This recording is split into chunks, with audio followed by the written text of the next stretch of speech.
Welcome to the Eclectic Gamers Podcast. Today is Sunday, January 9th. This is episode 158. I am Tony. I'm Dennis. We've got a lot to talk about because there's been some stuff going on in the video game side, and we have a new pinball release. So there's actually some substantive news. But before all of that, what's been going on, Tony? I know you've been busy. Yeah. Work's been real insane the last couple of weeks because between COVID, the weather, and vacations and everything, my staff's been well under 50% for the last 2 weeks. Wow. So it's been pretty busy and insane. I actually had to work all last weekend, which, you know, as a salaried employee, No fun. Coming into work weekends is not nearly as enjoyable of a task as it was back when I was an hourly employee. When you were not an exempt employee. Yeah. Because, you know, it used to be I'd come in and work weekends. It's like, yeah, here's somewhere between 8 and 12 hours of overtime. And now it's just like, this is your job. Do it. Mm-hmm. Yeah, it's nowhere near as enjoyable. Yeah, I had an interest as an aside, actually, this last week. I had one of the health department administrators contacted me. Her county, actually, the other department heads were so upset because she was hourly and had earned a tremendous amount of overtime working COVID clinics. And so now she said, what do I do? And the commission is insisting you will be moved to salary or we will find someone else. And I said, well, try and negotiate it as best you can, because our big concern wasn't being put on salary, but rather being put on salary and then having to constantly work overtime. And I'm like, yeah, they can do that to you. Yeah. But there's usually there's normally an expectation that you don't have a lot of overtime as a salary, or your salary, attorneys are notorious for this. They have a tremendous salary and they know that they might be pulling 60 to 80 hour weeks as a starter. Yeah.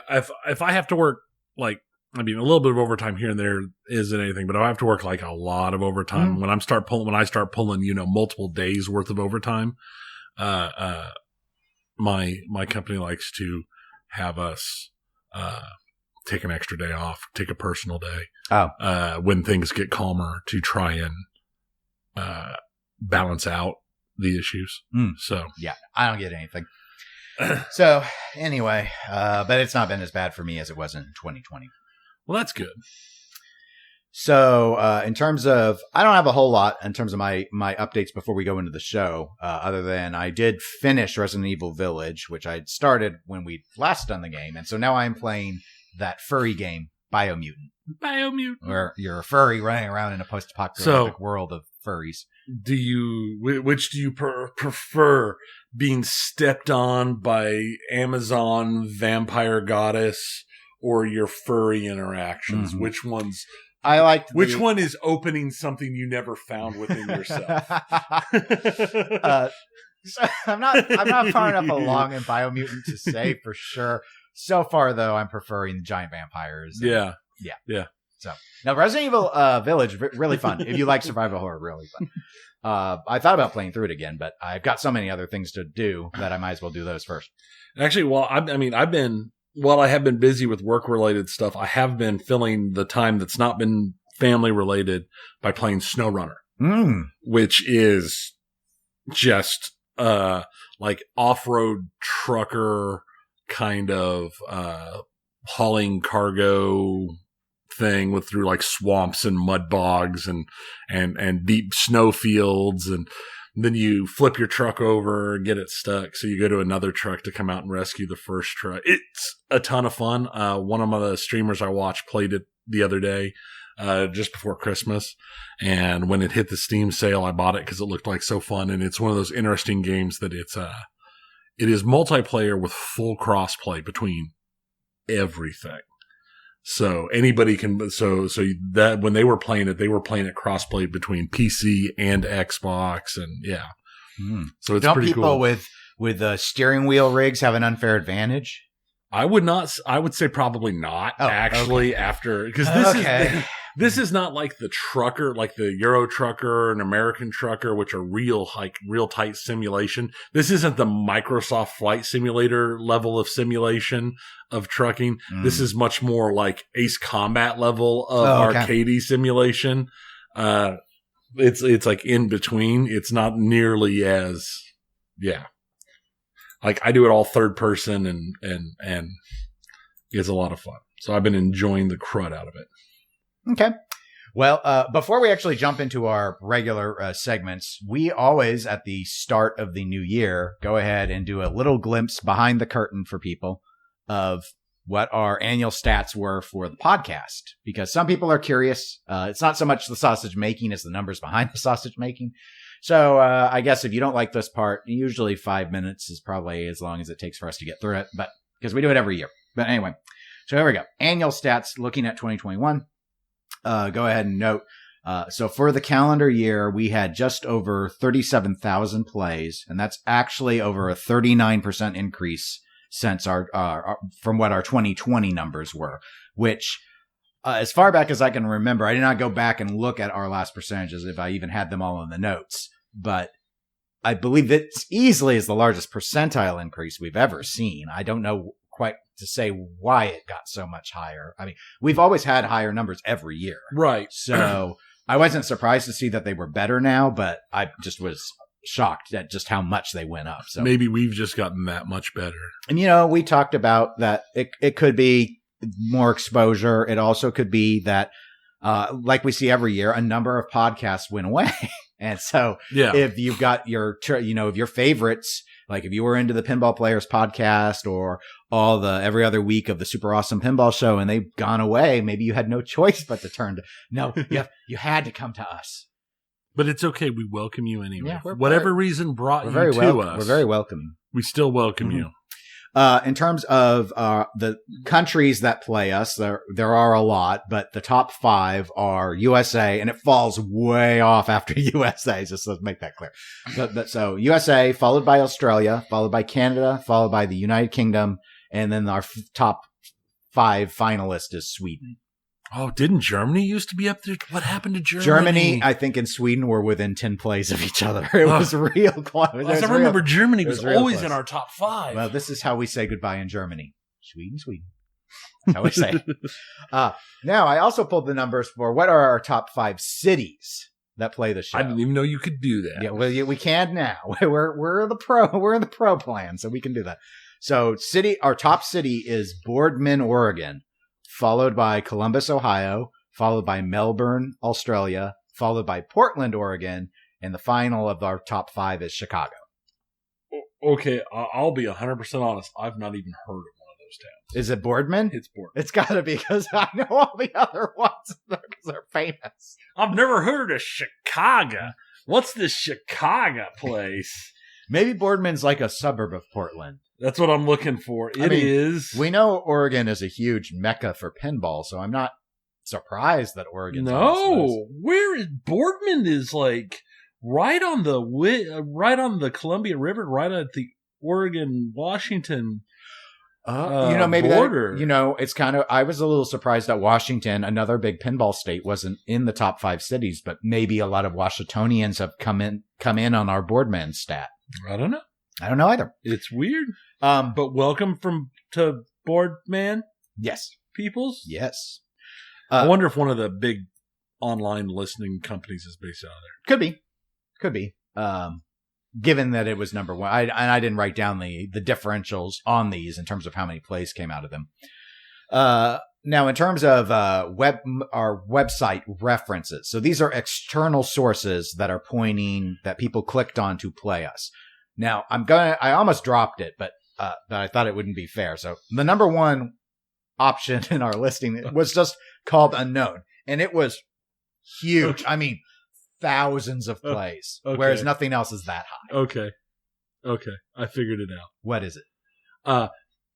Boardman, Oregon's one of their 6 largest employees is the Amazon Simple Storage Service. It's where Amazon Web Services is based out of. Oh. So by Boardman, Oregon, it's not...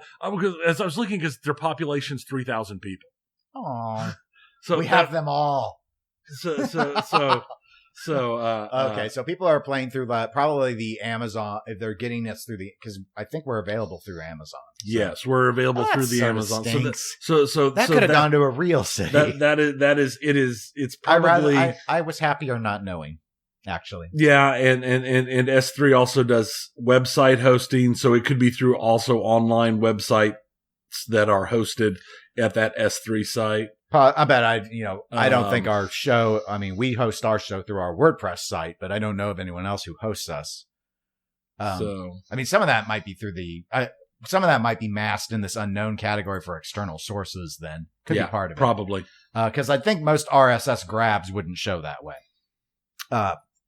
Now, aside from the unknown website references, our next of the rest of the 5 are in order: Google, then our website, then Pinside. And I was actually surprised. I think it's the first time Tilt Forums made the top 5 list. I actually thought about maintaining our thread on Tilt because I feel like it's not getting us anything. But apparently I was wrong. I don't really pay attention to how many people play it through there.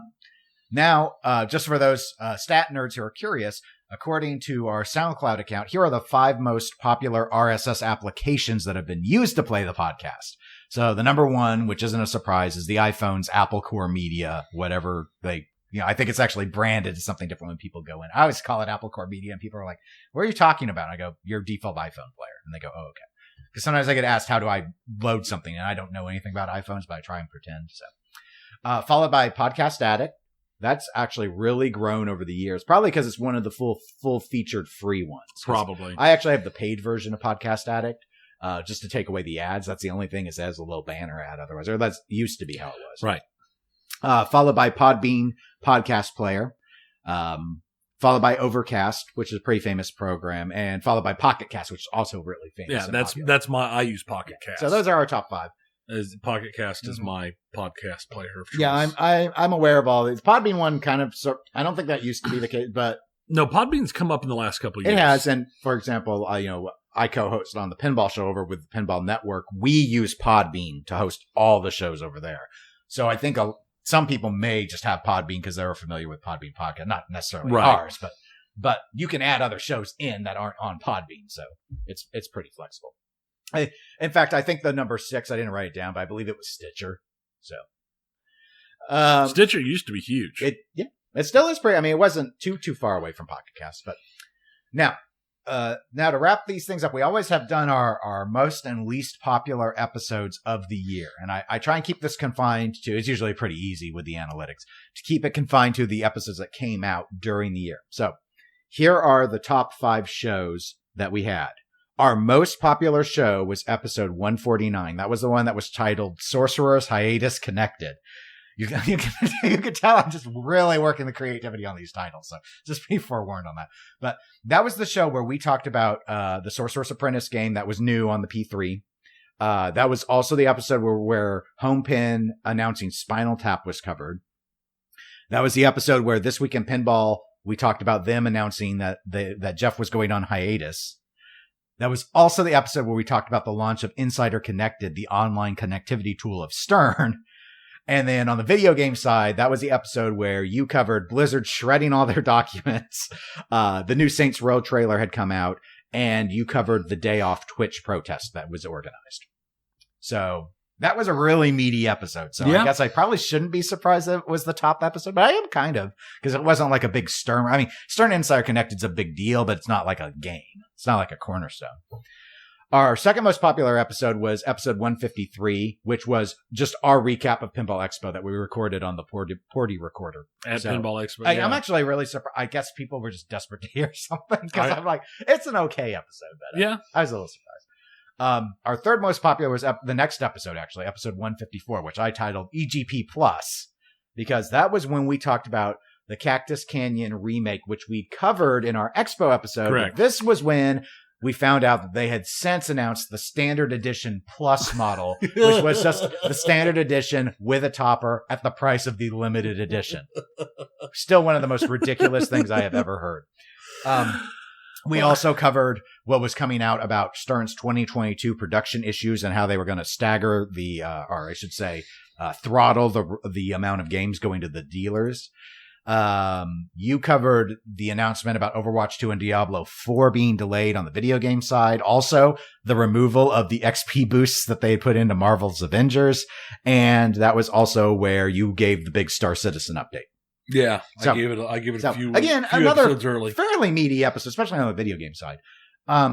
Our fourth most popular episode of the year was episode 150, There Goes Tokyo. That's the Godzilla episode. So that one was fitting to be in the list. But that was really about the only major thing on Pinball we talked about. On video games, you covered the Jagged Alliance 3 announcement. That was where it was announced that Battlefield 2042 was delayed by like a month and a half. And Knights of the Old Republic getting a remake. Well, that's why everybody a ground listened. up remake. Yep. And then our fifth of the top 5 episodes for 2021 was episode 147, New Pastures and Deep Roots. And that was the one where we talked about the recently revealed news that Steve Ritchie had just left Stern and joined Jersey Jack Pinball. That was also where we discussed the information coming out that Lyman Sheets had also apparently months before that left Stern. Deep Roots Implosion starting to show. This was before all the SEC stuff. This was just when or at the start of it. This was when the websites went away. And then that was also the episode on the video game side where you covered how Blizzard was in the process of full spin cycle mode about trying to downplay all the problems they were having on the harassment front with their employees. Pretty much every one of those episodes had a big Blizzard update in it. Yeah, and I remember someone on our you may not have known this. Someone on our Pinside account had posted and complained about, it was just one specific episode, but they complained about the Blizzard coverage on that, and they I can understand that. Yeah. There's been a lot of it. But I don't remember I'd have to go back and read it. I don't remember the complaint being about why are you talking about this all the time. It was really much more of a why are you talking about this in this one episode, which I know I replied to it because it's like, well, like it or hate it, it's huge news on the video game side. It would almost be irresponsible, in my view, for us not to talk about it because it's actually impacting games. Mm-hmm. It's not, I could see saying a sign going, I don't care what they do or what's going on with their employees doesn't affect me. And I get that. It's not, well, that part is interesting to me and I think it's worth talking about. But setting that aside, it's actually like we had in one of these top episodes, games are being delayed. Top level creative talent is leaving that knows how those games are and they're just gone. Yeah. Oh, like Overwatch's brains are all gone now. Yeah. And so it's really having an impact, not just in the short term, but possibly in the midterm and maybe even the long term, depending how long it takes them to sort this out. But anyway, so yeah, you're right. Blizzard did come up a lot with this. Outside of that, there's not a lot of rhyme or reason necessarily to this. Obviously, our top episode and I'd say our top 3 episodes. Well, I guess you could say 4. Yeah. All right. All but that last episode covered some sort of pinball release. Because our Expo one did talk about CCR. I mean, we mentioned it being announced before. I mean, that's why I'm having trouble. That's where the core of our audience is. Yeah. It's about our pinball stuff. Sure. But I mean, I don't know. How many times do you want to hear the same, or maybe not the same people, but different people talking about the same game? Well, we'll find out when we cover Rush. Because we ain't above it. We got to do what we got. The show's got a format. It's part of the show. We still got to talk about it. We still got to talk about it. But before we do that, we got to do my favorite thing, which is what 5 episodes sucked the most. I always like to end with this one. I always like to end on a downer. So here are our 5 least popular shows from 2021. And I'm going to go ahead and note so that we don't feel too bad about ourselves, Tony. Even the worst one, like if we were to compare to our 2019 stats, was a great number. So they were still pretty high compared to. They were just not as high. I still remember when we started the first half year and we'd have 50 some listens. I still remember the old day when we were hosting on Google. Right. Yeah. Instead, before we had good analytics and had to try and read off a feed burner, and did everything for free except buy our fancy microphones, which weren't as fancy back then. Yes. Fancier microphones. Yes. And I should point that out. I'm now on, let me know how I sound. I'm now on a Yeti X. Tony got me a Christmas present. His family and he purchased me a Yeti X. That's the Yeti's cry. Which now we're both on Yeti X's. Yes, he's Yeti X and I'm Yeti X2 in the virtual mixer because mine came in second.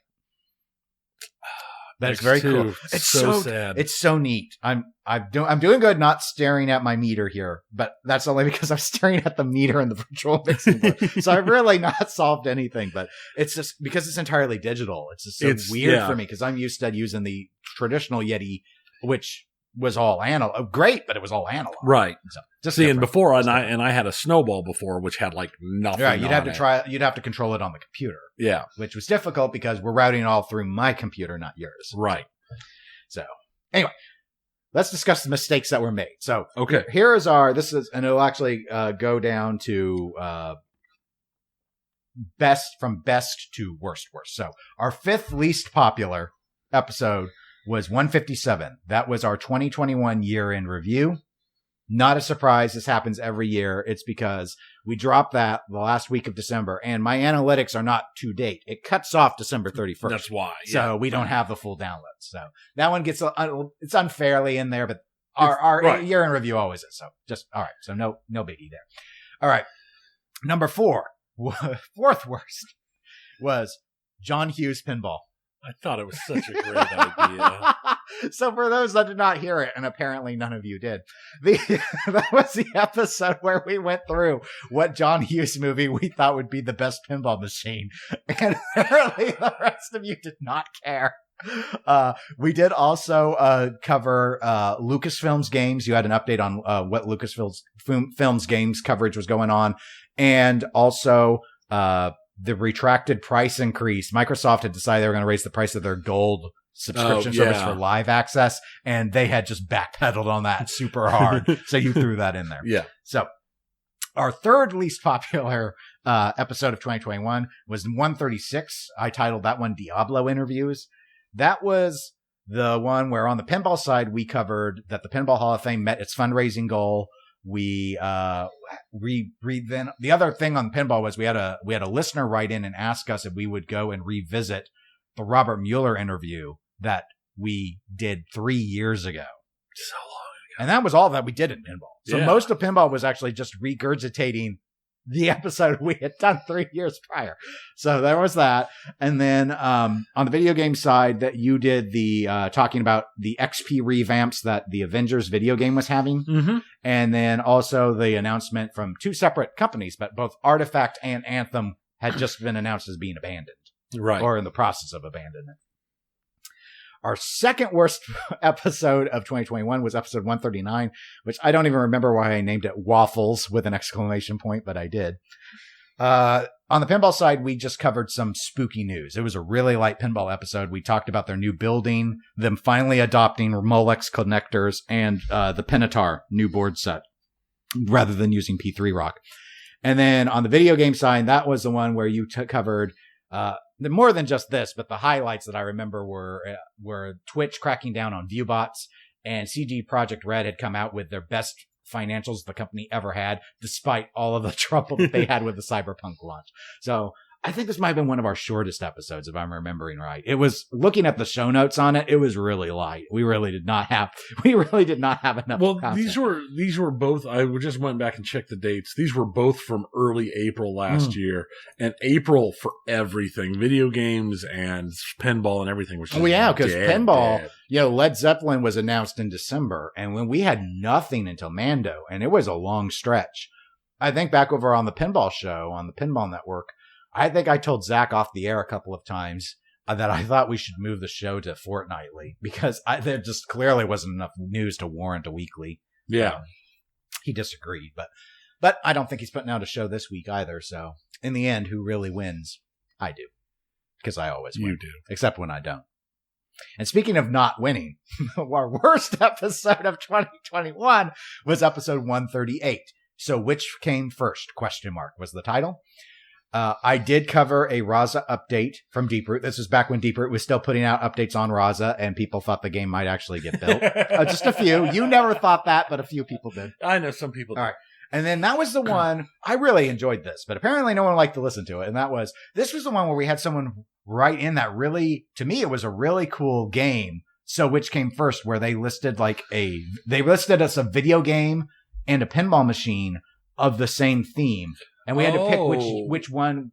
Yeah, I remember that. Because they sent the questions and then they put they did it really clean. So I was able to send a separate email or whatever, or they did in some way that I was then able to cheat. And so we had, and we'd have to go, did the Terminator 3 game come out first or did the pinball come out first? Right. Well, no one wanted to listen to it, but it was fun for us.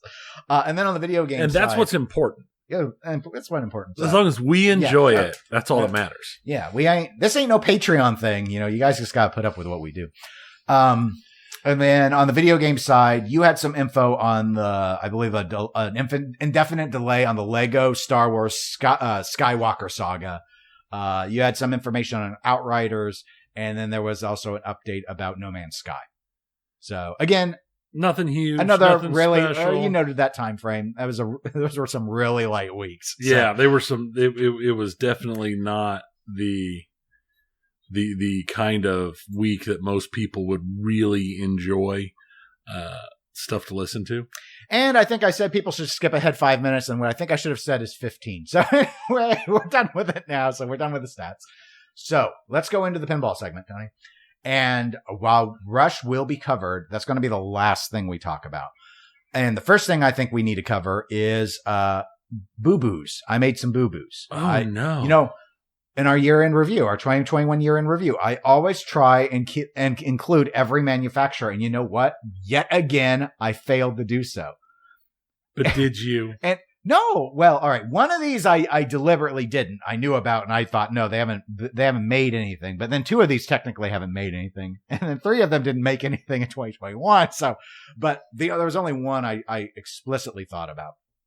And it's just sort of funny to me because when we were doing the episode, like I had to go back when I was making the show notes, I think twice, and add in companies I forgot. And then when we were recording it, you actually caught me where I skipped a section of my notes and left off a company, and we had to drop it in a different point, which the listeners couldn't tell because of the magic of editing. But so the one that I deliberately did not include, and someone wrote into me and asked me about one of these, but I realized which ones I'd left off. I don't remember. I think it was this one they asked me about. And this one, yes, I deliberately did not include.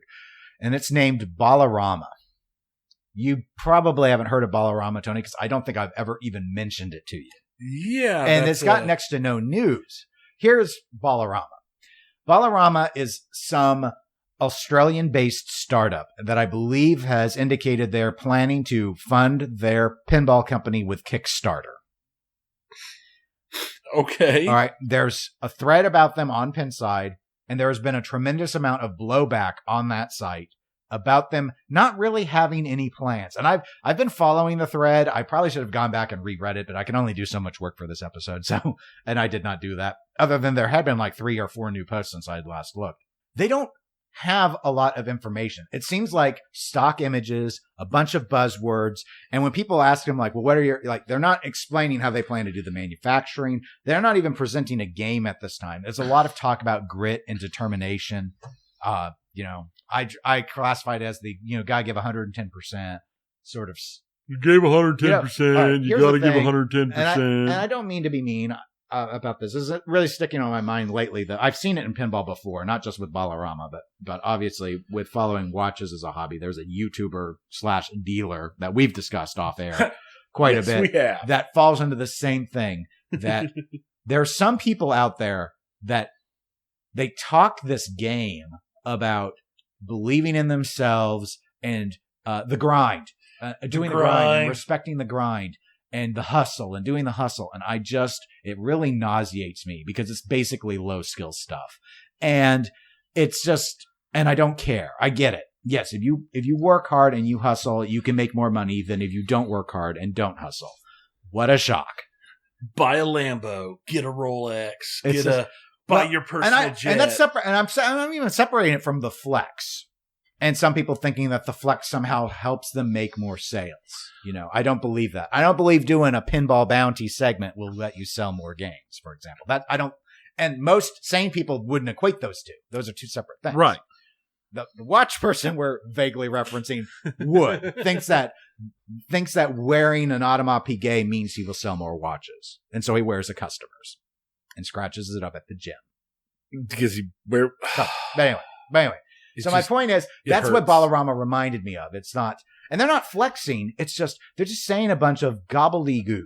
It's Indiegogo for give me more money. Yeah. Well, they're trying to do, and it's, you know, pinballers are sometimes a little slow on the uptake and don't learn a lesson very well until you have to teach it to them 2 or 3 times. But they're very leery about funding startups. Like, very hilarious, especially when you're doing it like a video game. Yeah. Or stickers or a new vacuum with Kickstarter. Yeah, they're finally learning their lessons. Now, the important thing is if you bring in a known name, they'll just hand money over left and right. And that's one of the weird things. So I mean, if they could, I don't know, like hire J-pop. Right. Well, here's the thing, and I should have gone back and checked the thread, but warnings that I may be incorrect. I believe on one of these things, John Norris from Premiere, who had been at Deeproot working on the Merlin's arcade game, I believe he volunteered not to be a volunteer, but offered his services to them, saying, "Hey, you need a designer. I could be involved." And they are so savvy about pinball. I think they said something about, "Oh, well, if you want to like send us your thoughts or, concepts or something on what you know about pinball, we could look at that, but we already have our design team together." And the way they phrased it was really clear. They had no idea who he was. Like, what are you asking for the portfolio of I mean, he's one of the most famous I get it. He wasn't ever with Bally Williams. He's still one of the most famous pinball designers to ever live. And you're there like asking for his bona fides. Are you kidding me? Are you kidding me? Have you not played Bad Girls? What is wrong with you? That's right up there for when you like see the post online where some author hears two people talking about their book and tries to get into the conversation and they're like, "You don't know what you're talking about. You don't know what," and they're like, "No, we have," and they didn't name who they're like design. I'm sure it's the couple doing it or whatever, but it's just like, here's the guy who said, "Hey, you want to, I'm willing to have a conversation with you to help come up with a game design." They've not shown any game design, but they're just kind of like, "We'll call you." Like, okay, okay, you had a chance. So many of them. Gosh. I mean, don't forget, like, Dennis Nordman helped with the Lexi design. And there's been a lot of engagement on getting people that know something to help with startups to give some credence and, have a design that doesn't suck. But anyway, so that's Ballarama. Don't know what's going on with them other than I don't even know if the we Kickstarter's didn't need to talk running. about it. That's what it amounts to. No, we didn't need to. But someone asked. They were asking tongue in cheek, I think. But because there was no need for them to be in. But I'm more than. Here you go, guys. You wanted the topic. Here it is. Judge it as you see fit. So there you go. You got Ballarama. Congratulations. That's right. We all got Ballarama. So, and I don't know if their Kickstarter is live or not. And as you know, I'll go ahead and note, I don't actually fault them for wanting to use Kickstarter. I don't fault entities for using Kickstarter. I'll fault people for funding them. But I don't fault, like, if you're a business or a person that wants to do something. No, I totally makes sense. I have never funded Kickstarter myself. So. I've funded multiple Kickstarters. And we had an excellent, actually very well statistically speaking episode from way back in the day where you talked about the big burn you got. My big burn. I've had some small burns too, but I've also had a lot. Got an hour on this show. It did. I highly, and you were still very angry at that time. Yeah, you actually hit it really well though during the episode. I was very angry at how that whole thing ended up being. So, if I don't remember which episode it was, but it was the episode about my Robotech Kickstarter burn. Yeah. Search for it. Go back and listen. It's a fun one. It's fun to just because Tony don't get mad on the show much. So I am a calm, controlled person. And even in that episode, I was calm and controlled. Barely. I should have pushed the buttons. I should have pushed the buttons a little bit. I should have been like, "But Tony, why'd you trust this like startup Kickstarter? Do you love him?" That was the problem. But that was the problem. Is it wasn't a startup company. I know. That is a company that has been around since the 80s. They are a well-balanced, well-versed company. We're going down the rabbit hole. Okay, you're right. No, they were well established. That's why I couldn't do it. That's why I couldn't do them. But I love him. Wouldn't make any sense. It was because there's no reason on the surface. There's no reason on the surface you wouldn't have trusted them. Right. So, because they had done it before. But all right. Second of the three I didn't mention, Homepin. This is the one I should have included. Why? Because they did put out the announcement that they have the license for this as Spinal Tap. I've got the license for Knife Fight City. So there you go. Okay, but Knife Fight City isn't a cult classic.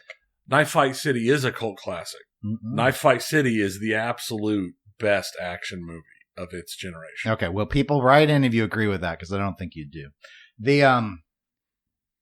No, I think it would have just been a throwaway thing to say that Homepin announced they have Spinal Tap, and then since then, I've basically heard nothing. I think there was a minor update that I heard on last week, actually, on Pinball News, Pinball Magazine. It was so brief that I don't even remember it. I think it was just that Jonathan Justin, one of the co-hosts of that show, mentioned that he spoke with Mike from Homepin about it and that they're working on it. Okay. Now, more relevant, though, of course, was the rumor we reported about that Homepin actually has secured Harry Potter. There's that. I still don't buy it. I just don't think it's true. But that's probably worth mentioning because people really care about that. You know what? I forgot to put Rumor Corner in these notes. Don't worry, people. I'll stick in Rumor Corner. I just forgot to write it in our internal notes. And then the last one. This one I should have mentioned too, though I don't think it's as important. But I think I should have just because of how important it was to us. Pinball Adventures. They're the company that's been working on. I forgot about They're the company that. that's been working on Punny Factory, but that's not out yet. So you can understand why I didn't bring them up, but why I should have, and you see it now, why I should have is we had a whole segment of an episode dedicated to when they dropped a trailer for a future game they're doing where they had this wizard and he was talking with and it was a terrible lip sync.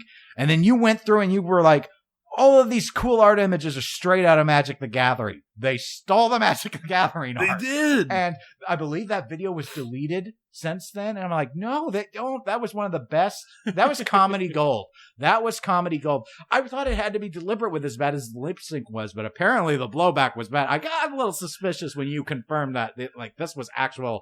After we were off the air, Tony loaded up the Magic the Gathering art and found the exact prints they were taking, what cards they were taking art from. But, oh my gosh, there was that. So don't forget about the crazy wizard, lip sync wizard, with Magic the Gathering art, which of course was great art. I mean, can you imagine getting some of those Magic the Gathering artists to actually do pinball? Holy cow, you guys fawning over what we currently have would lose your minds. Lose your minds. Of course, it'd be really difficult when you take what is just one little image like that and try and do a whole playfield of that style of art, but whatever. All right, so those are the three things I left out of the year-end review. Apologies for leaving them out of the year-end review. Next topic, Hall of Fame voting. We had an email from John Morrell. He wrote in and he asked us how we voted in the Pinball Industry Awards Hall of Fame inductees. And you know what? I don't even know if you knew that was going on or not. I didn't know. All right. I voted for nothing. It's still going on. So I have a link in the actual show notes for people to go and vote. Okay, well, let's do it live. Just give me a second. You can do it live. Let me follow the link. I'll do it live. All right. I'll try and remember what I voted for because I did it already and I've written down what I think I know what I voted for, I believe, except I wasn't completely positive on the 2000s. So, and I'll mention that when we get to it. So, the EM is, for those that don't know, the Hall of Fame voting is it's by decade except electromechanical. So this was done last year and it's done the same way. But for example, if you go under 90s, you won't see Medieval Madness because Medieval Madness got inducted last year. So it's not an option anymore. So, let me know when you're there, Tony. And okay, I am there. Okay. Do we want to start with just how it goes down the list? Yeah, I don't remember the orders. Okay, 1970, solid state era, 1970 through 1979. Okay. I believe my vote for this one was Joker Poker, the System 1 game from Gottlieb. I see a Joker Poker from Gottlieb. I see that. Yep. There's a lot of good choices in here. There's a lot of good choices. Mm-hmm. There's no way I'm reading them all. Nobody would care. We'd be here forever while I read them all. Here is where I'm torn. Interesting. So many good choices. Knight Rider. I really enjoy Knight Rider. Yeah. Knight Rider is a fun semi-truck game. There's also Gorgar, which has the best soundtrack of the 70s. That's right. I forgot it was a 79 game. Bally Star Trek. We've played a lot of Bally Star Trek. We have. It's a lot of fun. I'm counting it. I'm debating Countdown. Countdown's a fun game. This is actually legitimately kind of tough. Mm-hmm. Disco Fever, which has, I believe, one of the best back glasses. Yeah, but didn't that game come with banana flippers? I think it did. Do you like banana flippers? I actually don't hate them. Oh, you're the first person I have ever heard say I didn't say they're good. I know you didn't. I don't. That you didn't say you hate them is pretty extreme from a banana flipper perspective. Let me look. No, I'm thinking the wrong game. Yeah, no, that is not the game I was thinking of. But yes, it is full on banana flippered. Yep. You were thinking of Roller Disco. I was thinking of Roller Disco. The Gottlieb. Yeah. I like Roller Disco. Roller Disco's I don't remember if that was 70s or 80s, though. Probably 70s. Because they moved away from the System 1, I believe, in the end of 1980. So, like, 1980 would be Buck Rogers, so it wouldn't be in the list. But right. Most of those System 1s were 70s. All right. Well, I'm going to narrow this down. And so I'm going to go with either Freedom's in this list, too. My problem is it's the regular Freedom, not the Cinepop. Well, now that will be the solid state one. So you can always write in Freedom for the EM. You can write in Freedom Prototype even, I suppose. But I don't know. It was the prototype. It didn't go into production. So that's where. Yeah. Most of these, like anything that had under a certain number of production isn't in the list either, because I think some people probably dislike that, but there have to be rules, folks. Oh, Strikes and Spares is in here. Now, Strikes and Spares has a good back glass. A very naughty back glass. All right, I'm gonna choose between Countdown and Knight Rider, I think. And I think I'm gonna go with Countdown. Nope, I'm gonna go with Knight Rider. So, this is taking you longer than your judge's PIA ballot did, is my suspicion. Maybe not. How'd you know? because I don't know. I haven't actually. The judges' ballots on the PIAs, incidentally, those are now closed. I actually already know all the winners. I can't say them here yet, so because they had to be actually only the excellence ones had to be compiled. All the other ones were automatically compiled by SurveyMonkey. Right. So I don't know how individuals voted because I didn't even need to look at that. Because we already know best podcaster is Godzilla. Best Twitch streamer is Godzilla. I will confirm for the Excellence Awards, because those were all write-ins. And, you have to match them up. And people don't always spell everything right. Or they might name the name of a channel instead of the name of a person. Or, there were some that wrote in things that I'm like, I'm not sure they were in the right category in their headspace at this time. But I don't know. If it's there, it's there. You got to just go with what they said. So, actually, at least two of us have gone through and did our own counts to figure out where we weren't in alignment and stuff to make sure. But anyway, people don't really care how the sausage is made there. All right. So what'd you end up going with? I went with Knight Rider. Okay. It was between that and Countdown. Both were a lot of fun. But I went with Knight Rider. Right. It's the As a reminder, because it's been like 20 hours since I said, I went with Joker Poker. All right. What's next? 80s? 1980s era. All right. 80 to 89. I did Pinball. You did Pinball. Of course you did Pinball. What else would you have done other than Pinball? Pinball. I mean, nothing else makes sense for you. Pinball.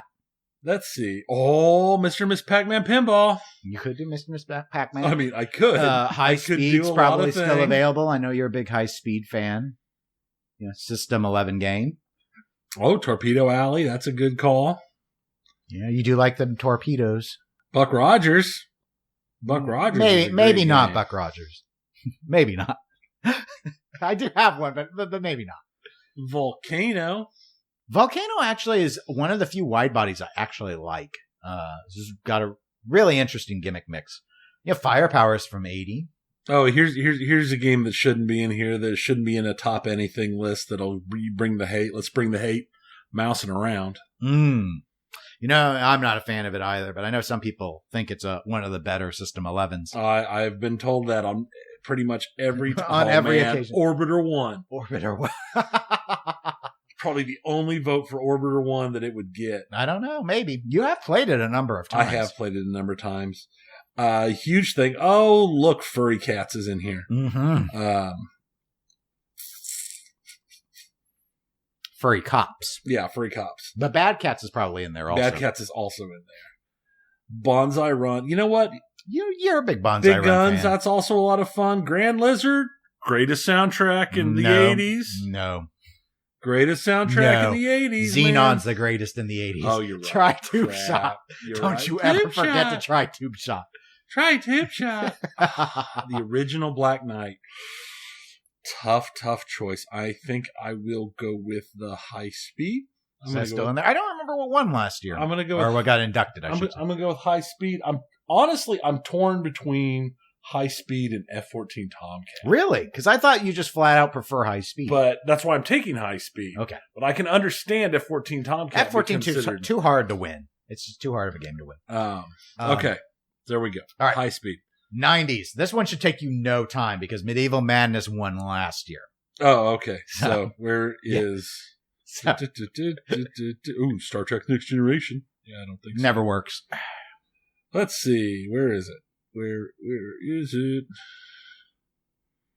Oh, Godzilla by Sega Pinball. There we go. Actually, a fun game. Not as fun as New Godzilla, but fun. I've only played it a couple times, I think. But Punchy the Clown? terrible game. Didn't we play that at Expo? We did play that at Oh Expo. my gosh, the soundtrack alone wanted me to leave the facility. I'm being very, very G-rated. I almost said something else. Yeah, it was very... Oh, Lethal Weapon 3, that's a lot of fun. Everybody dance now. It is a fun game. We can go with Maverick. I mean, come on, what's wrong with Maverick? The ball lock. You take a nap, you take a sip of coffee. I just rewatched Maverick the other day. About 3 weeks ago. 2 or 3 weeks ago. There's always Popeye Saves the Earth. That's great. All right, 2000s era. So here we go. Right. So the audience, if they're brand new listeners, they don't know what you picked. Oh, I took Attack from Mars. Yeah.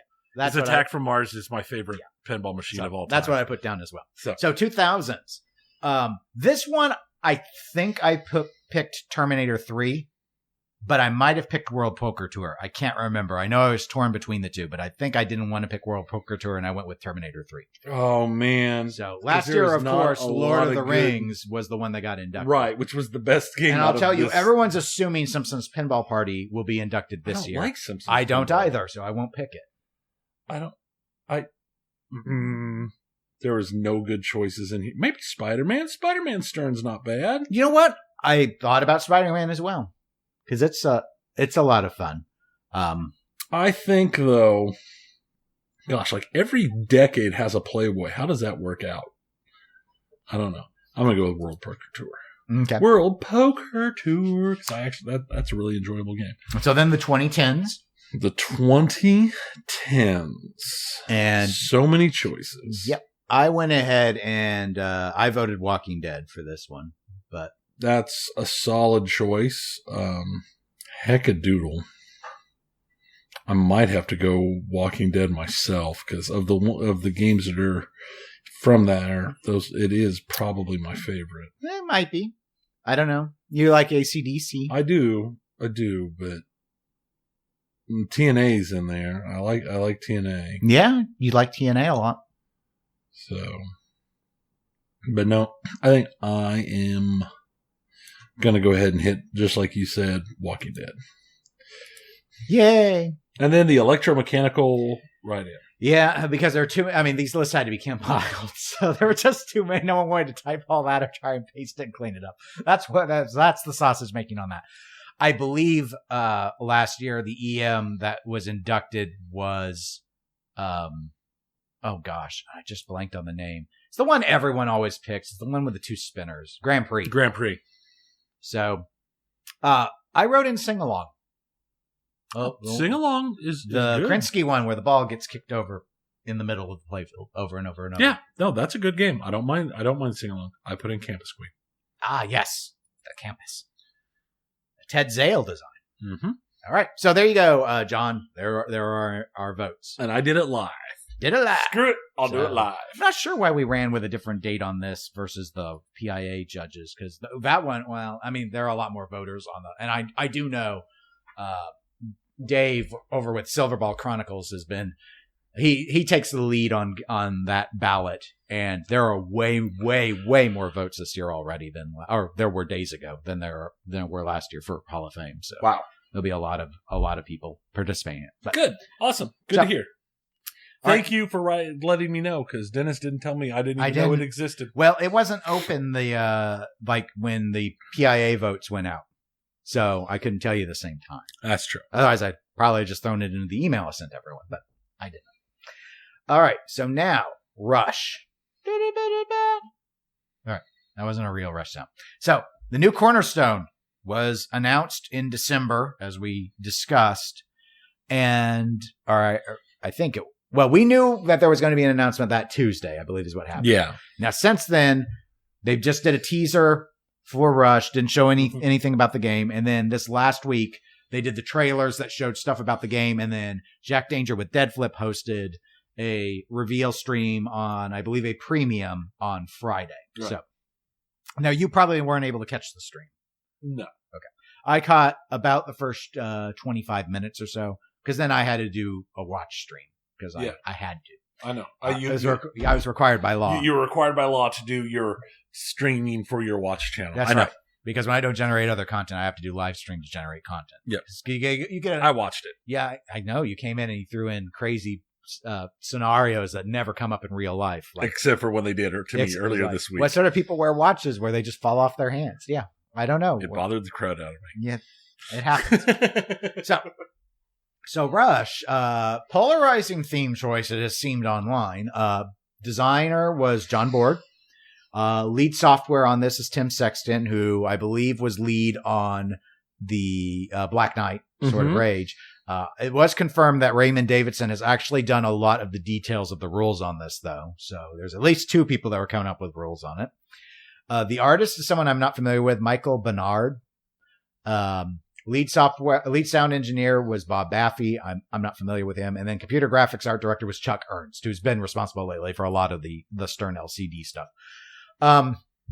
Prices, I believe, are the same as the Godzilla pricing. So pros are $6,899. These are all MSRP. I don't know if you're going to get it for under MSRP at this point, though. Premium is $8,999, and the LEs, of which I believe they did 1,000, and yes, they are already sold out, was $11,099. Callouts in this game, they got 2. The drummer, he passed away a couple of years ago. But they did get Alex Lifeson and Geddy Lee to do callouts, and they also, for whatever reason, have Ed Robertson of Bare Naked Ladies doing callouts as well.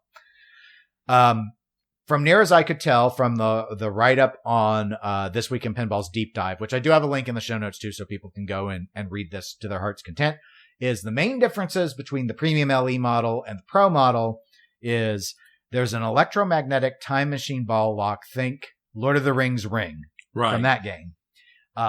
It has a motorized ramp entrance on the Premium. The Pro model has a fixed ramp. That part kind of reminds me of Iron Maiden and the lift. I believe they had a lift on I don't think I've only ever played the Pro Iron Maiden actually, but anyway. So the ramp lifts, on the Premium. Then another thing is there is and in our internal notes, Tony, I put in 2 playfield shots. The bottom one is the Premium, top one is the Pro, just so you have something easy to look at without having to click on the links. There's a Clockwork sculpt toy. It's called the Clockwork Angels Clock, and it's got a motorized minute hand and illuminated on all 12 time positions, basically, on the Premium LE. There is no such toy at all on the Pro. There is a ball lock post system that's capable of staging 2 balls that exists on the Premium and LE model. There is a side scoop subway with 2 kick-out options on the Premium LE model. The Pro model only kicks out the front. There is a vertical up kicker at the end of what they call the dead end shot, which is kind of, if you're looking at either of the play fields, that's the shot just to the left of the ring, or time machine, I guess I should call it. So it kicks up to a wire form on the Premium LE. On the Pro model, there's a stand-up target at the end of that dead end. And then there is a double up post ball lock that's hidden behind the 3 drop targets, the instrument drop targets over on the left-hand side of the game on the Premium. On the Pro, there's a stand-up target behind those 3 drop targets. So those were the main differences that I identified between the 2 models. So I guess let's go over our thoughts. Now, when I sent you just the clips of the game first being played before the Dead Flip stream, right, you replied to me. And yes, I did. What was it that you said? I said it looks like X-Men. And it seems that after a lot of debate, people agree with you. That's because it's X-Men. Otherwise, I've heard some people have been claiming that this looks like Iron Maiden to them. I don't see it at all.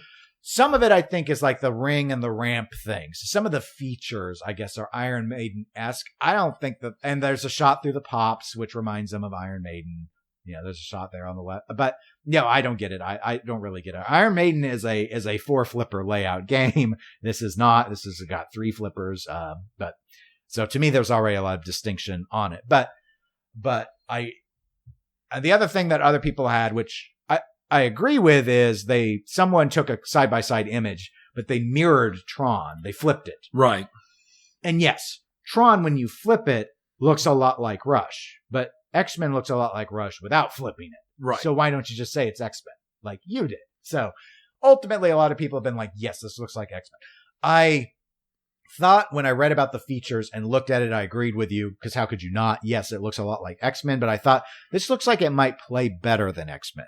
Watching the stream that Dead Flip did, it's like it's X-Men with way more flow. Like that ring shot, I'm going to keep calling it the ring shot. I can't help it. The time machine shot. It allows for a lot. Like Magneto's a clunker. Yes. He's a clunk guy. There's the ball lock over by Magneto. And then when it's not ready, of course, it's just sort of like you're just bricking if you shoot into him. Whereas this it's another shot that the ball might get captured by the magnet. But if that's not going, it just goes through and then we get another loop around. I don't know, because we're watching some of the top. The people on the stream when I watched were Raymond Davidson, #1 player in the world, Jack Danger, who he's not. He's way better player than I am. Yeah. Tim Sexton, top player, and I don't remember who the 4th person was. Maybe that was their normie, but probably was a top player too. So it's just like Raymond blew this game up on game 1, and it was just like, you got to remember that you are not him. We are mortals, and right. We can only do mortal things. But I think it actually kind of hurts the game when somebody blows the game up in these reveal streams. I think it kind of actually hurts more than anything else. Interesting. Why? Because it gives an artificial thought to ball time length or ball time. Because it makes you feel weird, especially, but at the same time, they're showing like these huge scores that most, real people aren't actually going to get when they sit down and touch a machine. I see your argument. I think my counter response would be, but let's say you do and I think this happened with when Buffalo Pinball did the reveal of Wonka for JJP, and it was at a show, and then they just live streamed as people at the show came up and played it. Oh, well, no, and then make the game look really hard because they all suck. Right. I'm not saying you need normal people. Oh, okay. Actually, I'm just saying you might be better instead of picking players out of the top 20 to show your game off. Maybe pick players out of the top 500 to show your game. Well, and maybe that's where I actually thought the stream Jack did was really good. And I thought with the mix-up, because I don't know if Jack's in the top 500 or not. I have no idea.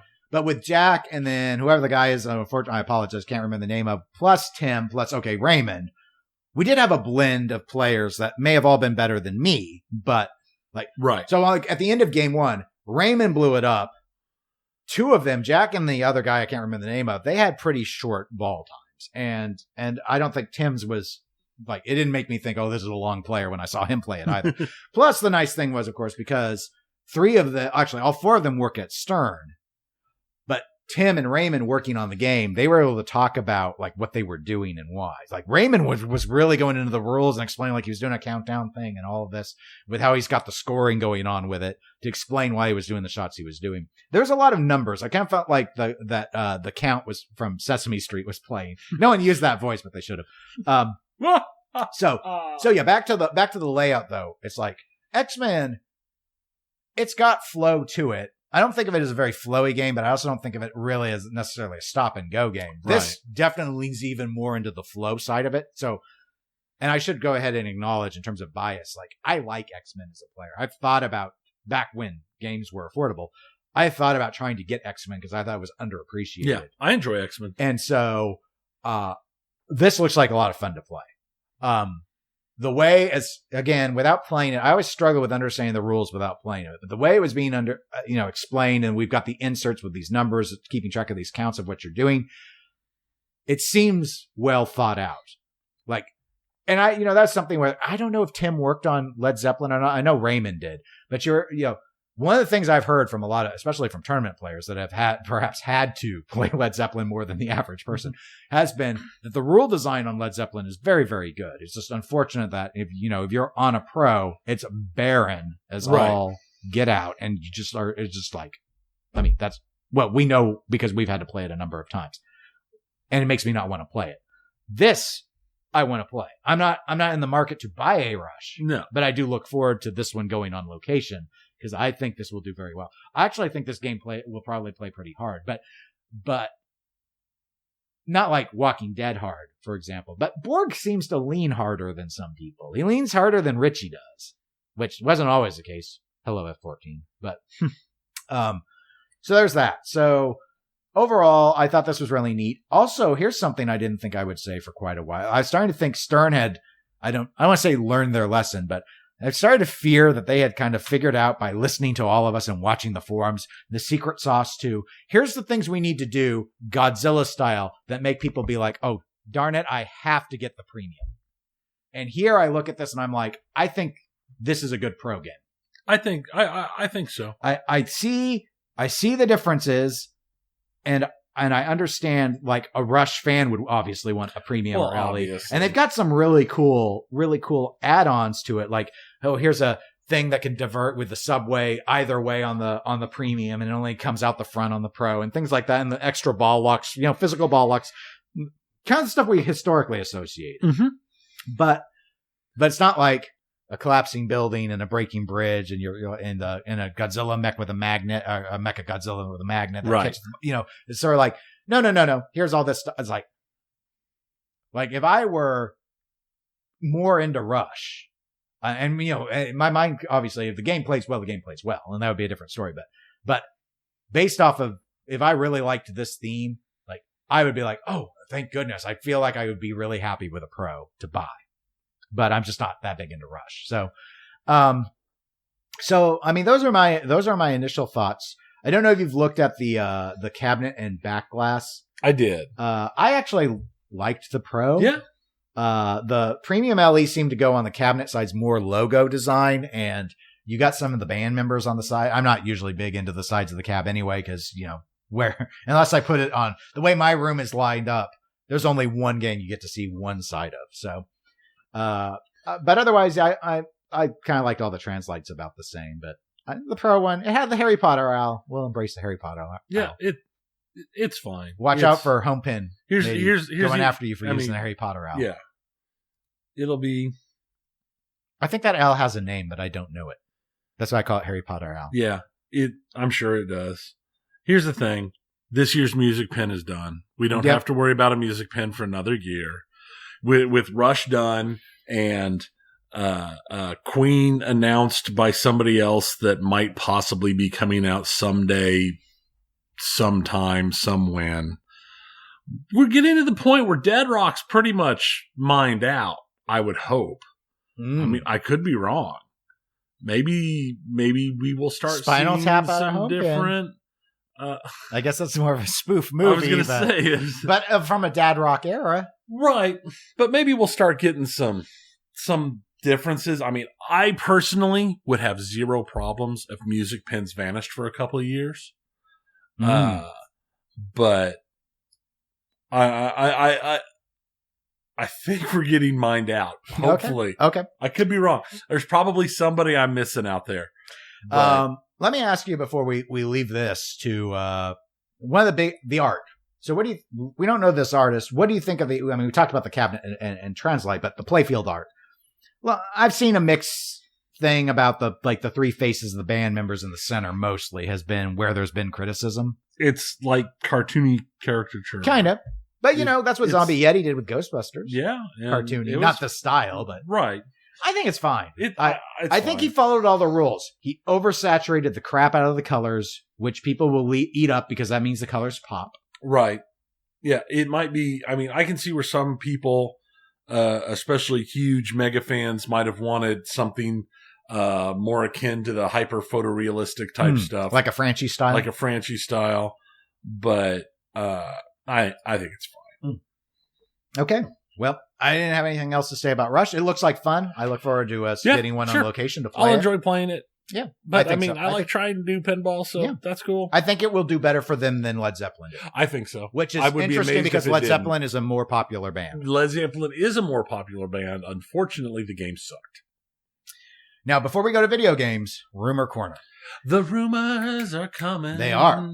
And you're going to love this one. So you were speculating, you were postulating, you were perhaps even hoping that we've seen the end of Dad Rock.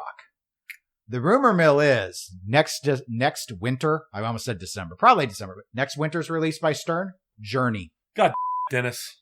Don't stop believing. Hold on to that feely end. Hasn't there already been a Journey machine? No. Crap. And you like Journey. I don't hate Journey. I mean, can we get something? Can we get a Toto machine? You know, I thought when I thought about this, I thought maybe I could just change it to Toto and Tony would be happier. I would be happy. I mean, no, let me give you a scenario. I'm going to Led Zeppelin it for you. Toto, but they can't have Africa. Ooh. Interesting. I mean, Led Zeppelin didn't get Stairway. That's true. And it's like their most popular song. So there you go. I mean. Oh, and that was a plus for Rush. So they got all this band footage and stuff, and that's fine. That's cool. But they got all the major songs. But it's Rush, so how could you not? But anyway. Oh man. But Toto's not the rumor. Journey is the rumor. There we go. Dad Rock had perfect idea. They need to get John Mellencamp. And then each level can be labeled from a different part of his thing. So it could be Johnny Cougar, and then the middle level will be John Cougar Mellencamp, and then the Ellie will just be John Mellencamp. That's their versions. Well, I've heard no rumors on John Mellencamp. My rumor for you is Journey. So there you go. That's the end of Rumor Corner. Oh, are you not rumor tamed? I am. You know what? I don't. Why can't we? I mean, I want to see them just lean away from Dad Rock and throw out like a Dr. Dre machine or an Eminem The Dr. Dre machine. fans are not wealthy enough yet to buy. That's the argument. Loser Kid on their latest episode that I just heard, they were actually, I'm not even all the way through the episode yet. I've only heard part of it so far. But they were talking about that and the speculation about, how some people might. I mean, Journey's kind of crossing into the 80s, so there's that. Granted, that's just a rumor. We don't know if that's true, but that's the thought is that, I mean, I kind of thought that with Iron Maiden for that matter, but yeah, it's just the thought that like the people that like grew up on Green Day and stuff just are not yet in a place in their careers to be buying these for the home. Man, everybody forgets about Dre. Yeah, well, it's a hard life. It's a hard life. Next game from JJP, Alabama. It'll be out in 30 years. So video games, Tony. We're ready for the video game section. Video games, small. Not a whole lot of stuff that I put in here. There's a few things. There were some big things. And I have to drop full disclosure. What's the full disclosure? What's the disclosure? There is so much stuff going on in video games right now about NFTs, the non-fungible tokens and this and that. Yep.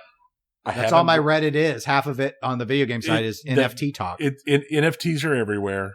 I haven't brought it. I didn't bring it in last episode when I really should have. I didn't bring it in this episode when I really should have because I think they're stupid. I do as well, but I have to be. All right. I don't want to be a whiner. Well, whatever. It's our show. We can do it. We can whine. All right. Well, it's your show, and you can whine if you want. This is like the natural disgusting evolution from crypto. It is natural disgusting evolution when crypto. All right, y'all are too young to remember. When crypto came out, the whole argument was here is a non-fiat currency that it's not going to be government controlled. That was the whole point, not this speculation.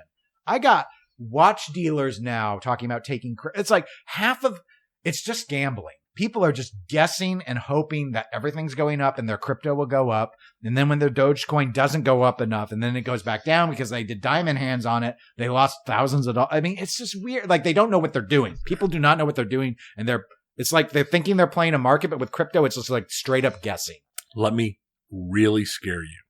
I'm already scared. I had a conversation with some people talking about retirement funding and they have 30% in crypto. I would be absolutely terrified. Only because it's so new. We have no, like, if you're going in the market, I don't care if you go conservative to highly aggressive, because we do know that over time, over decades of experience, markets go up. Mm-hmm. Markets go up. Ideally, you're diversified but when we have the inevitable recession and things shrink, you just keep the money in those funds. Not all those companies go away. Right. And then when they recover, you're back. I went through it in 2008. I'll have to go through it again. But my funds recovered like within 3 years, and I actually invest pretty aggressively. Right. Like, I'm in a lot of international funds, and I'm in a lot of aggressive large cap stocks. That's generally but I just do indexes. At this point. I'm entirely 100%, other than a few penny stocks I've picked, which are all down, by the way, because I picked them. My indexes are great. They did well in the Trump administration, and they've done great under Biden too. It's just been, everything's been, the market's hot right now, but now everyone's like thinking they know stuff about crypto, and they're just buying all of it. And if it's money you can afford to lose, more power to you. I sure wouldn't put my retirement in it. Yeah. It's, oh man. But that's crypto. But there's at least a concept, a structure behind it. Then there's this NFT stuff, which is all like, I have a digital fingerprint on this stupid painting and I own it now. And then I right clicked and saved it and used it somewhere. And what are you going to do about it? Like, I really don't. NFTs, there's a structure behind crypto. I don't I don't agree conceptually with throwing money into crypto, but there's a structure to it. NFTs, I just don't understand where there's value at all. Crypto is meant to be a currency, at least. NFTs they're nothing. It's just actual nothingness. Yeah. And there's a bunch of video games have dived hard into NFTs. I guess because custom gun skins and custom outfits. I don't get it. And images. And it's, more power to the artists and stuff that I've found the users are exploiting this to make money, because otherwise they were starving before this. So, hey, if you can take advantage of people and get that, more power to you. Right. But from a buyer perspective, I'm just looking at this and I'm like, what? I know Capcom's putting out a Castlevania thing that's just tons of NFTs that the Castlevania, like an anniversary box that people can buy. And, I don't get it. I don't get it. I don't understand it. Well, let me rephrase. I understand it. I don't understand the appeal to it. Well, again, because talking about that same watch person we discussed, who is the flexer, and they've dumped money in crypto, which rumor mill is that because they named which cryptos they put the money in, some of those cryptos went down. And they're stuck diamond handing crypto that's not worth, because crypto's like almost all the big cryptos. Well, I don't know enough about crypto to say. Some of the big ones I know of, like, they're way up from where they were 2 years ago. But if you bought it in October, it might not be up now versus October. Right. So, but NFTs also. Yeah. They went and bought, like, there were releases of NFTs, and they spent $10,000, and then you see them trying to sell the NFT for $150,000. And someone else went on one of the Reddit threads and posted and said, oh yeah, here's the comparable one out of that same set. It just sold for 2. That was launched at 10. Sold for 2. This guy wants 150. But you also get to know that you have the one that came from him, and he touched it, and that makes it gold. I don't know why you would want it. I don't know. I see where people are like speculating. We're speculating on everything. We're speculating. We see it on pinball. I saw someone online, I won't say who because I'm so nice, list. You remember that stupid R2D2 Star Wars topper? The $750 topper that took forever to sell out? Really $2,999 I saw it listed for. That hunk of plastic. That is so dumb. That's just, I don't understand. Now, here's the thing where I'm tying it in. Is someone going to buy that in the hopes that it becomes $5,000? It seems like people are even speculating on the stupid stuff now. What happens if Penn Stadium quits making lights? Are those going to be speculated on? Probably. It's sad. It's weird. Sad. We are in a weird time. Yeah. Things are real weird. And again, I mean, we've seen this with like toppers and things that have gotten discontinued. It used to be that was the flex. I think in pinball was for a brief period here. Maybe it still is, where it's like, okay, well, everyone's getting an LE now. The only way to flex is with the topper. But I think as manufacturers figure out that they're not, just haven't been building enough, that ultimately will get resolved. I mean, Granted, the Star Wars one was at least announced as being limited, but what was the point of that other than to try and make it collectible? Forced LEs always kind of annoy me, but it's a way of thing. At least that's that's not new. It's a way of things. We see it in pinball. We see it in watches. We see it in everything.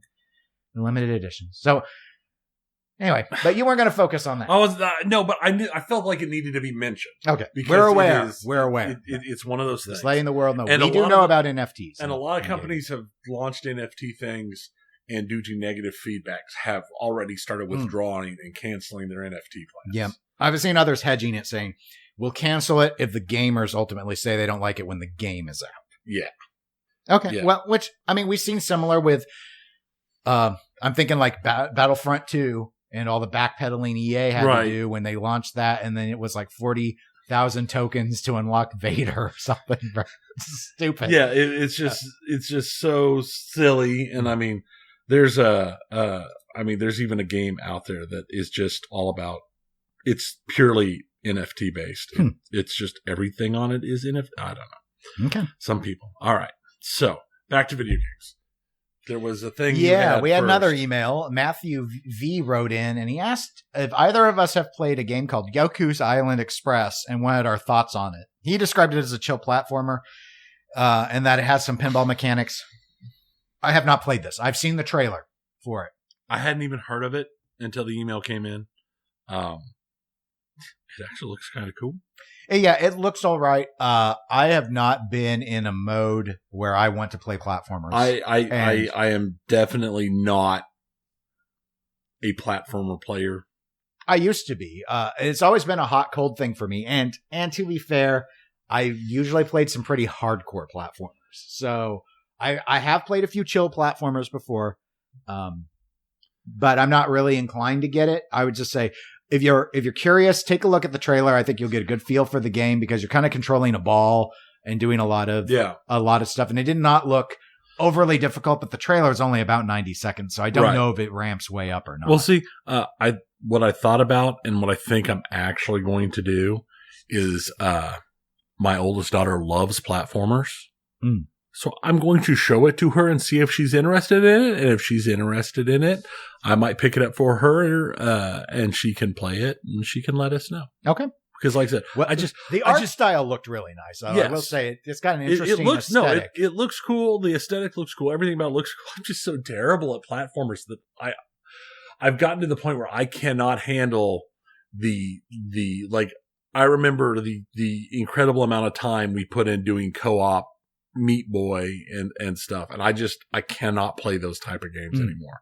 I just do not have the timing, the patience, or the patience to handle that kind of stuff. Yeah, I did get stuck playing Ori in the Blind Forest or in a platforming part, and I didn't get through it, and I moved on to other games. Yeah. So no, I'll show this to my oldest, and see, there's a whole idea. My oldest has a couple games that are very popular nowadays that she loves, that are games I would never touch. Maybe I should have her review a game. I'll just record her talking about a couple of her favorite games. We can pop them in here and there, see how it goes. Give the segment a name. We'll think about it. Yeah. All right. I know someone who did that on the pinball side. He would do he'd interview his daughter about every new release. Yeah. And that's not a terrible idea. And it was funny. And it was actually pretty funny. Yeah. So, all right. So into the video games. This one is the video game version of Rumor Corner. And that is simply that there is a new Armored Core game being worked on. Oh, wow.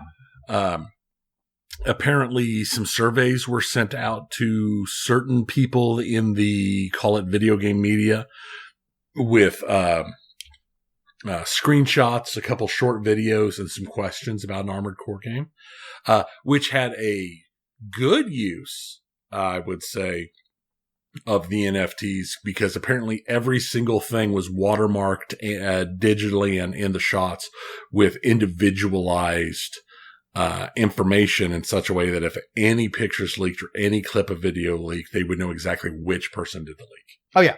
NFTs for tagging things that's great. Is brilliant. That's come up in wristwatches as well as finally a way to know that something's not counterfeit easily. Yeah. Just using an NFT style. Yeah. No, that's great. So that's cool. For those who don't know Armored Core, Armored Core is a third-person mecha action game that was one of You played them. I played a lot of them on the original PlayStation and PlayStation 2. The latest, I didn't play a lot of the newer ones, but I think the newest one came out in 13. So it's been almost a decade. Yeah, wow. Since there was a new Armored Core game. But one of the primary designers behind some of the later edition Armored Core games was Hideki, the designer of the Souls games. He worked on. Oh yeah, Armored Core was it from Software? Yeah, it's from Software. It's some of their. They used to do a lot of non-Dark Souls stuff. It feels like that's all they do now is Dark Souls stuff. That's what they've become. They've become Dark Souls nothing Studio. to us. But now there's an Armored Core coming out. That's cool because I used to play a lot of Armored Core. BioWare, there's a name we've not heard in a while. No. Their general manager, Gary McKay, put out a blog post on the website talking about last year and about being focused on regaining the trust of their fans and their community and taking the lessons that they've learned and returning to their roots, which basically is all stuff pointing out the fact that they poured everything for years into Anthem and it crashed. Yep. As we touched on in our stats summary, one of our episodes was one about them pulling the plug on supporting Anthem. Yeah. Anthem, they poured everything in Anthem and it was crashed and it was terrible. Mass Effect Andromeda was bad. At least for a Mass Effect game. I never for a played Mass it. Effect game. Yeah, I was just going to say, look, there are two things they should be doing. They should be focusing on finally getting out another Dragon Age because people have been waiting a long time. They are. And the other piece would be go back into the Mass Effect universe and bring back the writing quality of the first three. They're targets. Okay. They're working on 2 games currently. A new Dragon Age game that is single player experience focused on choices that matter. I really like the Dragon Age games. I've played all the recent ones. Yeah. So that they're working on that and they're working on a new Mass Effect. So that's where their concentration is. I still haven't even played Mass Effect 3. Their stuff back together after Anthem tore them up. Continuing, it's sounding bad for E3. Wah, wah. Once again, no physical E3 this year. There hasn't been one since 2019. But from the way their release was put out, it's not guaranteed that there'll even be a digital E3 this year. They're still looking at the possibility of a digital E3 event. And here's the thing. All the big stuff that brought E3 is gone. Yeah. They don't have the big tent poles anymore. All those developers have pulled out and they do their own events. And they're not even the big event anymore because between Summer Game Fest and Gamescom, they've lost big numbers of the kind of announcements and reveals they would have had from even the smaller groups now. Well, sure. And look how big the Video Game Awards in December and were. that was, I mean, that's really what's, I mean, you've mentioned for years that you felt that E3 doesn't really serve its purpose anymore. Yeah. And how much of that is just the changing landscape with how companies like to put information out, and how much of it is E3 mismanaging how it treated its own attendees. And I think it's a mix of both. I think so. But, you know, I mean, from a media hobbyist perspective that we come at it from, as fun as it kind of was to do the E3 thing, you know, it was also like a bunch of work. Oh, it was with a so mess. much work. And I so much prefer just sitting there for 3 hours during the Game Awards and just absorbing all the trailers without it not being, oh, well, here's the Microsoft set, and here's the Sony set, and here's the Nintendo set, and here's the Ubisoft set. And it's just like, just, yeah, my body is ready. Yeah. I flow into me. I get tired of sitting down and watching all of these releases at 2 times speed because I ain't got enough time to watch every single thing at normal speed, and then just backing up and watching the important bits at normal speed. So after the last few years, I'm with you where I think you've been for a while in that I'm going to say I want E3 gone.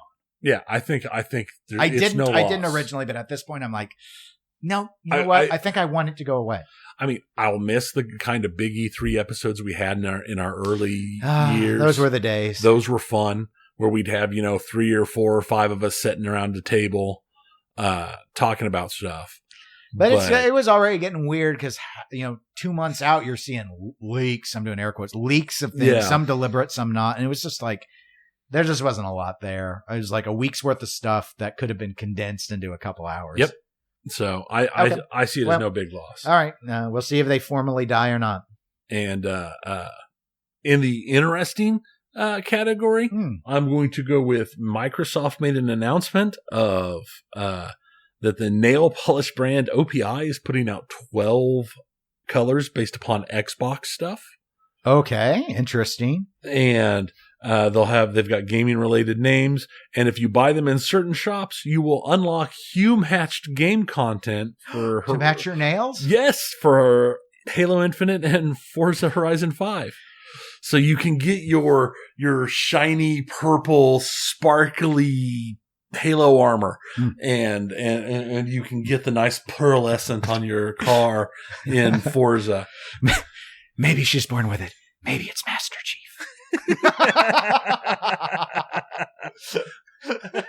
They should put that on the box. They should. I think Maybelline would probably not allow get with it. Do it. They'd probably do it. So just a reminder out there for our friends who do listen to us this week, shortly after the release. Awesome Games Done Quick is active as of an hour ago. Yep. So charity event. It's the Awesome Games Done Quick is the winter one. They do a summer Games Done Quick. They do different charities. I believe the winter one is for the Prevent Cancer Society. Right. And the summer one's normally Doctors Without Borders or something like that. Yeah. So, I mean, it's just a fun thing to watch people speedrunning games. Yeah. I know it's all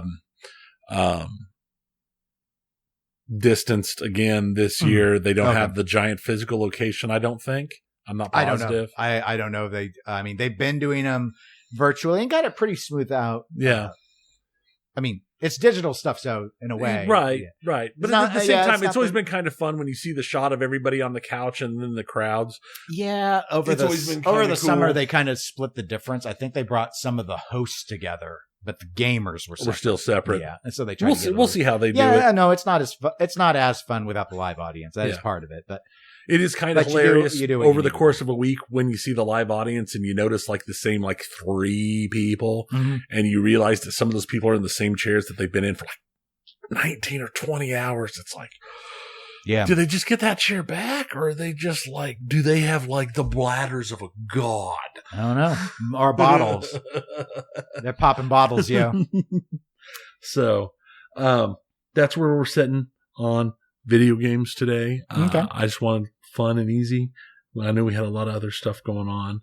So if you have any questions or any thoughts, let us know. Yeah, they can do that by emailing us, which is at eclecticgamerspodcast@gmail.com, or you can go to the facebook.com/eclecticgamerspodcast and send a messenger message from there. Or at Twitch, Twitter, and Instagram as eclectic_gamers. I actually have posted on the Instagrams, when we started recording. Yeah, the Grams. So on the Grams. We should be back in a couple of weeks. Don't expect there to be a new pinball announcement yet.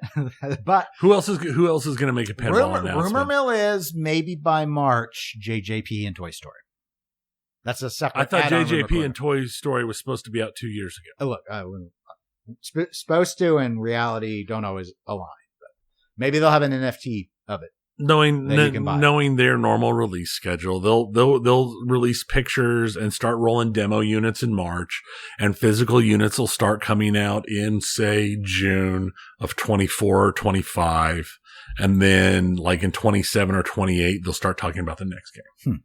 I'm hoping they'll be a little more speedy than that, but we'll see. Hopefully. Until then, I'm Dennis. I'm Tony. Bye. Bye.